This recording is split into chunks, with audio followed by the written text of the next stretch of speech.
پاکستان کے مستقبل کے بارے میں کہہ رہے ہیں غزوہ ہند کا بھی کوئی تذکرہ ملتا ہے. دیکھیں غزوہ ہند کے بارے میں حدیث ہے کہ نبی صلی اللہ علیہ وسلم نے فرمایا عصابتان من امتی احرزہم اللہ من النار, میری امت کے دو گروہ ایسے ہیں جن کو اللہ جہنم کی آگ سے بچائے گا. عصابۃ تغزو الہند وعصابۃ تکون مع عیسی ابن مریم, ایک وہ جماعت جو ہندوستان پہ حملہ کرے گی اور ایک وہ جماعت جو حضرت عیسیٰ کے ساتھ مل کے لڑائی کرے گی. اس سے بھی پتہ چلتا ہے حضرت عیسیٰ نے آنا ہے, اور غامدی صاحب جو کہتے ہیں کہ نہیں آنا, ان کا نظریہ غلط ہے. ٹھیک ہے. اب جو ہندوستان کا جس کا حدیث میں تذکرہ آتا ہے وہ اس میں پاکستان بھی داخل ہے, کیونکہ نبی صلی اللہ علیہ وسلم کے دور میں جو ہندوستان تھا وہ کیا تھا؟ پاکستان میں. تو جو پہلا فریق جس نے ہندوستان پہ حملہ کیا محمد ابن قاسم تھا, جس نے جو ہندوستان میں سندھ کے راستے سے آیا اور پورے ہندوستان میں اسلام پھیلانے کا ذکر, اس نے اسلام پھیلانے کا ذریعہ, وہ تو 100% اس حدیث میں داخل ہیں, کیونکہ وہ لوگ تھے جنہوں نے ہند پہ حملہ کیا تھا, جس میں پاکستان بھی تھا, کہ پاکستان پہ بھی اٹیک کیا تھا انہوں نے. اس وقت جو تھے نا یعنی سب یہاں ہندو اور وہ دوسرے مذاہب رہا کرتے تھے, تو وہ اٹیک کر کے آئے اور اس کے ساتھ مجاہدین آئے اور پورے ہندوستان پہ آہستہ آہستہ ان کی اولادیں قابض ہو گئی. اس کے بعد جتنے اٹیک ہو رہے ہیں وہ اس حدیث میں داخل ہیں یا نہیں ہیں, اس کے بارے میں حدیث خاموش ہے. اب علماء کی آراء ہیں, اجتہادی آراء ہیں. بعض علماء کہتے ہیں نہیں, جب بھی ہندوستان پر حملہ ہوگا تو وہ اس میں داخل ہے, بعض کہتے ہیں اس میں داخل نہیں ہے. تو ہمارے پاس کوئی اس بارے میں صریح حدیث موجود نہیں ہے. اور ویسے پاکستان کا فیوچر میں ہندوستان پہ اٹیک کا کوئی پروگرام ہے نہیں. اب یہ وہ دور نہیں ہے کہ ملک پر اتنے آرام سے اٹیک کر لیں.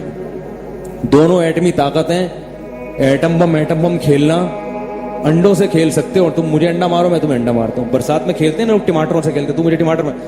اب یہ نہیں ہوتا کہ تم مجھے ایٹم بم مارو اور میں تجھے اٹھا کے بم ماروں. دونوں ایٹمی طاقت ہیں, دونوں یہ غلطی کبھی نہیں کرتے. اب جو جنگیں ہوتی ہیں وہ سرد جنگ ہوتی ہے, معاشی لحاظ سے اندر کھوکھلا کر دو, اندر تحریکیں کھڑی کرو کہ یہ ٹوٹ جائیں.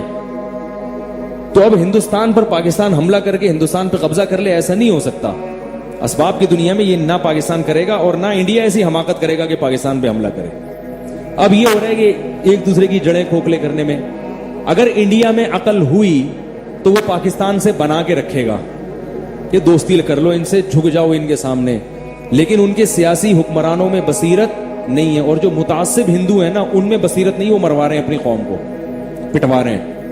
وہ عام ہندوؤں کا بھی جنازہ نکال رہے ہیں اور مسلمانوں کو بھی مروانے کی کوشش کر رہے ہیں, پورا ہندوستان کو. تو اب پاکستان اور ہندوستان کی جو جنگ ہوگی اگر ہوئی تو اس پر ہوگی کہ کون کس ملک کو توڑنے میں کامیاب. پاکستان تو انشاءاللہ ٹوٹنے کی, کیونکہ جتنی بڑی بڑی کوششیں ہونی تھی ہو گئی ہیں. آپ کو پتا ہے ایک دفعہ ہمارے جو جنرل, ابھی کیا نام ہے یار, جنرل راحیل جو ہے نا, جب یہ سعودی عرب گیا تو سعودی عرب کے بادشاہ نے کہا یار ہمارے ملک میں اتنے فساد ہو رہے ہیں, یعنی ادھر سے ایک میزائل وہاں سے آ رہا ہے, ایک ادھر سے یوں آ رہا ہے میزائل, اور یہ ہو رہا ہے, آپ پریشان ہیں.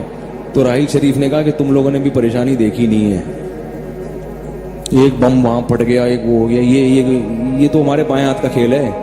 ہمارے ہاں جو ہم نے پریشانیاں دیکھی ہیں, ادھر 1000 کلومیٹر پہ انڈیا, اتنی بڑی پاور وہ بیٹھا ہوا ہے, ادھر پورے 1000 کلومیٹر پہ امریکہ بیٹھا ہوا ہے افغانستان میں, اور انڈیا کو بھی بٹھایا ہوا اس نے. اور پھر ادھر صوبہ سرحد میں اندر سے تحریکیں چل رہی ہیں, ادھر سندھ میں, ادھر بلوچستان میں, اور ادھر کراچی میں.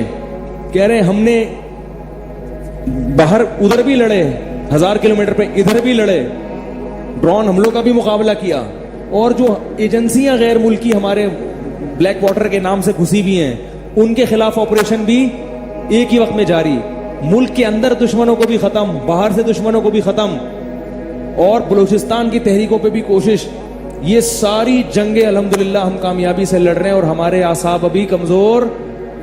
میں پورا بیان نقل نہیں کر رہا ہوں, ان کا جو مفہوم بیان کر رہا ہوں. ہمارے اعصاب کا تم نے تو پتہ ہی نہیں کہ دہشت گردی ہوتی کیا ہے. یہ کہتا ہے ادھر پٹاخہ پھٹ گیا ادھر سے, جیسے ایک آدمی چاروں طرف سے بم گر رہے ہیں اور وہ وہاں سے بھاگ کر آئے, اور وہ دوسرا کہ یار ادھر شب برات کا پٹاخہ پھٹ رہا ہے, میں ڈر گیا, مجھے بچا لو. کہے گا بھائی تو پٹاخے سے ڈر رہا ہے. تو عرب لوگوں نے ابھی دیکھا نہیں ہے کہ دہشت گردی, اللہ بچائے سعودی عرب کو ہر قسم کی دہشت گردی سے بچا کے رکھے. تو پاکستان نے بہت سارے محاذوں پہ جنگ لڑی ہے, اور الحمدللہ اب کامیابی کی طرف جا رہا ہے. تو اب الحمدللہ کوئی ایسی سازش پاکستان کے خلاف اللہ کی رحمت سے پوری امید ہے مستقبل میں نہیں ہو سکتی جو پاکستان کو توڑ دے. اب نہیں ہو سکتی انشاءاللہ. تو اب جو ہے نا انڈیا پاکستان کا کچھ نہیں بگاڑ سکتا. اور میں نے بتایا آپ کو پاکستان نے تمیز سے بات کرنا. آپ نے دیکھا جنرل مشرف کا بھی بیان سنا ہے, ایک انڈیا کے ایک اینکر نے کچھ الٹی سیدھی باتیں کی کہ گوادر بن رہا ہے پاکستان, چائنا کا غلام بن رہا ہے اور یہ ہو رہا ہے, تو وہ کیسا جواب دیا ہے. چند سال پہلے تک پاکستان آرمی کا کوئی ریٹائر آفیسر اس طرح سے انڈیا سے بات نہیں کر رہا تھا, یہ سٹائل نہیں تھا. اب پاکستان کی ٹون الحمدللہ, بھائی جب آپ محلے کے دادا بنتے ہو تو آپ کی ٹون چینج ہو جاتی ہے. میں نے ایک واقعہ بتایا, ایک آدمی گیا, وہ چاقو نکال کے کسی سے کہہ رہے جیب میں جو کچھ ہے نکال دے. اس نے جیب سے بندوق نکال لی. جیب سے کیا نکال لیا؟ بندوق.